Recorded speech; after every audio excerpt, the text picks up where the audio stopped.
உங்கள் நோம்போ உங்கள் தர்மமோ உங்களுடைய ஈமான் ஏதோ அல்லாஹ்வுக்கு பிடிச்சி போயிடும். அப்போ இவங்களுக்கு என்ன பண்ணு, சோதனை கொடு. யாருக்கு பொறுத்திருந்து சோதனை என்னது, அல்லாஹ்கிட்ட சுன்னத். அதாவது சுன்னத்து என்ன பண்ணுவான், கொடுப்பான். நல்லா சம்பாதிச்சுட்டுப்பான், திடீர்னு வேலை போயிடும். வீட்டில் வருமானமே இருக்காது, அப்படியே உட்காது.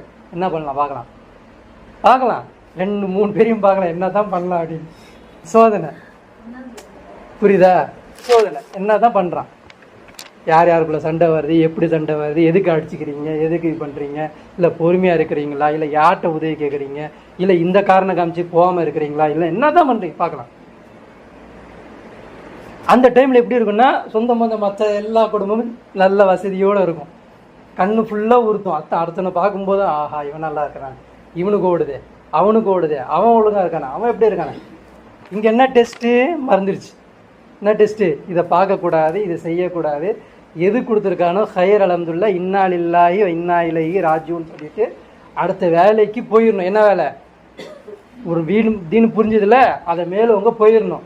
ஆனால் நம்ம என்ன பண்ணுறதில்ல, போகிறது கிடையாது. முட்டுக்கட்டு போட்டு நிற்கிறோம். ஒன்று புரிஞ்சதை வளர்க்குறதுக்கும் கிடையாது, வளர்த்துக்கிறதும் கிடையாது, அதை தேட போகிறதும் கிடையாது, அதை சொல்ல போகிறதும் கிடையாது. இது எல்லாமே அல்லாஹ் என்ன பண்ணுறான், கண்காணிச்சிக்கிட்டு இருக்கான். ஏன் நம்மளை எதுக்காண்டி எதுக்கு இதெல்லாம் எல்லாம் கொடுக்குறான்னா, நீங்கள் 4 கேட்டகரி ஏதாவது வருவீங்களான்னு பார்க்குறோம்.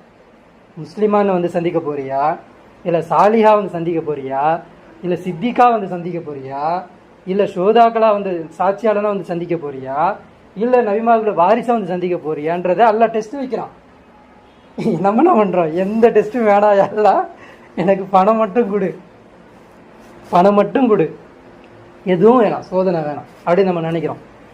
ஆனால் நமக்கு எல்லாத்துக்கும் உதாரணம் யார் இருக்கிறா, சஹாபாக்கள் இருக்கிறாங்க. இப்போ இந்த மக்கள் என்ன பண்ணுறாங்க, தபுக் போரில் இடம் கிடைக்கல, வரல முடியல, வரக்கூடாதுன்னு சொல்லிட்டாங்கனால ரசூல் ஸல்லல்லாஹு அலைஹி வஸல்லம் என்ன பண்ணுறாங்க, அழுதுகிட்டே போகிறாங்க. பல்ல என்ன பண்ணுறான், இதெல்லாம் சொல்லி காமிக்கிறான்.